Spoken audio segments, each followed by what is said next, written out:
Alors bienvenue à tous sur cette vidéo qui va vous permettre de comprendre des choses sur la notion de parité d'une fonction. Donc on démarre avec l'exercice 8 où il s'agissait d'étudier la parité de trois fonctions, f, g et h. On va commencer avec, premièrement, la fonction f définie sur l'intervalle moins 5, 5, définie par f de x égale 2x sur 25 moins x au carré. Et pour cette fonction, on ira plus vite pour les autres, mais pour cette fonction, on va établir le résultat en trois étapes.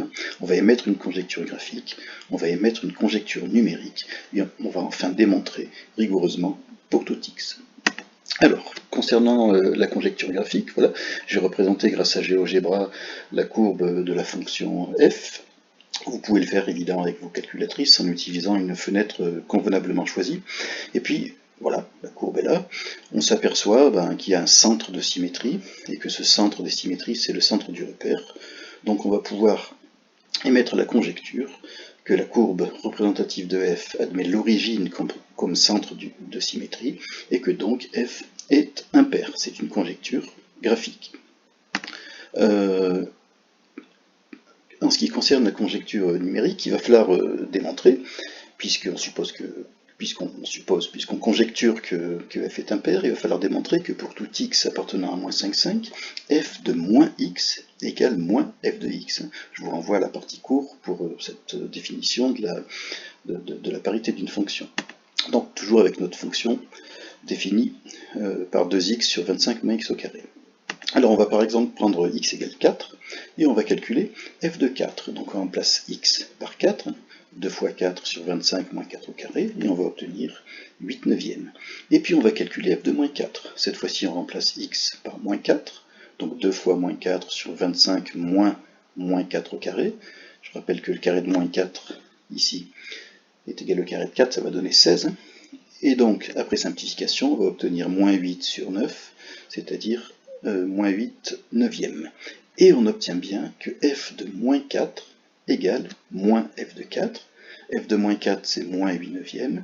f de 4, c'est 8 neuvièmes. Donc effectivement, f de moins 4 est égal à moins f de 4. Graphiquement, qu'est-ce que ça donne?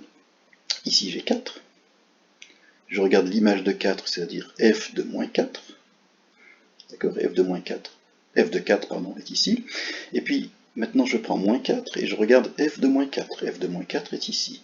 Donc là, en fait, j'ai 8 neuvièmes, et là, j'ai moins 8 neuvièmes. Donc finalement, cette égalité-là, f de moins 4 égale moins f de 4, ou en général, f de moins x égale moins f de x, illustre bien le fait que la courbe est symétrique par rapport à l'origine du repère. Alors, évidemment, il y a d'autres calculs possibles. On aurait pu vérifier que f de moins 1 égale moins f de 1, que f de moins 2 égale moins f de 2, etc., etc. Mais attention, on ne peut pas parler de f de 5 et f de moins 5, parce que si on fait x égale 5, on va obtenir un dénominateur qui va être égal à 0. Alors, la conjecture numérique maintenant, c'est que pour tout x appartenant à moins 5, 5, f de moins x égale moins f de x. On l'a vérifié pour x égale 4, on peut le vérifier pour d'autres valeurs de x, mais pour l'instant, ça reste une conjecture parce qu'on n'a pas fait les calculs pour tout x. Maintenant, ce qu'il va falloir faire, c'est que montrer que pour tout x appartenant à moins 5, 5, on a effectivement f de moins x égale moins f de x, toujours avec cette fonction. Donc d'abord, on vérifie que l'intervalle de définition est symétrique, c'est-à-dire que si x appartient à moins 5, 5, alors moins x appartient aussi à moins 5, 5. C'est le cas, évidemment. Ensuite, pour tout x, on va calculer f de moins x. f de moins x, on va donc remplacer x dans la formule de f qui est ici par moins x, et on obtient donc 2 fois moins x sur 25 moins x au carré.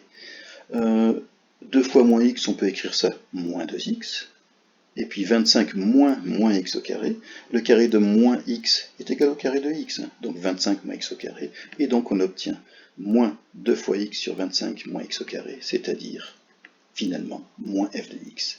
Et donc là on peut conclure en toute rigueur que f est impair. Voilà, on a fait le calcul pour tout x, en démontrant que f de moins x égale moins f de x, on peut conclure en toute rigueur que f est impair. Petit 2, on change de fonction, mais cette fois-ci on va aller un petit peu plus vite, on va simplement faire une conjecture graphique et puis la démonstration. Conjecture graphique, ben voilà, la courbe représentative de G, voilà ce qu'elle donne. Donc on voit qu'elle est symétrique par rapport au centre du repère.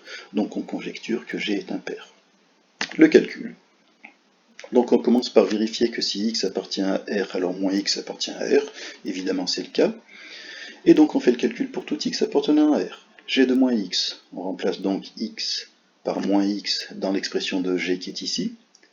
On obtient moins x, facteur de 3 fois moins x au carré moins 1, c'est-à-dire moins x, facteur de 3x au carré moins 1, oui, parce que moins x au carré est égal à x au carré, et donc on obtient moins g de x. On reconnaît ici qu'on a g de x, et donc on a bien l'opposé de g de x. Donc, g est impair. C'est tout.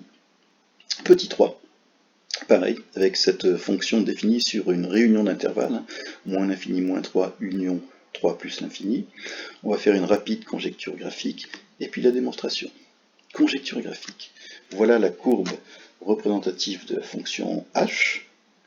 Vous pouvez essayer de faire ça sur vos calculatrices en choisissant convenablement la fenêtre, évidemment. Donc cette fois-ci, on voit bien qu'il n'y a pas de centre de symétrie, mais par contre, il y a un axe de symétrie qui est l'axe des ordonnées, et donc on va conjecturer que h est une fonction de paire. On va devoir démontrer que si je prends x ou moins x, j'obtiens la même image, c'est-à-dire que h de x et h de moins x sont égaux. On y va? H de moins x égale h de x. On vérifie d'abord que l'intervalle est symétrique, c'est le cas. Maintenant, pour tout x, on calcule h de moins x. C'est racine carrée de moins x au carré moins 9, mais on sait que le carré de moins x est égal au carré de x. Donc h de moins x égale racine carrée de x au carré moins 9, c'est h de x. Et donc h est pair. Voilà, j'espère que cette petite vidéo vous aura permis de comprendre des choses sur la notion de parité de fonctions. Je vous remercie.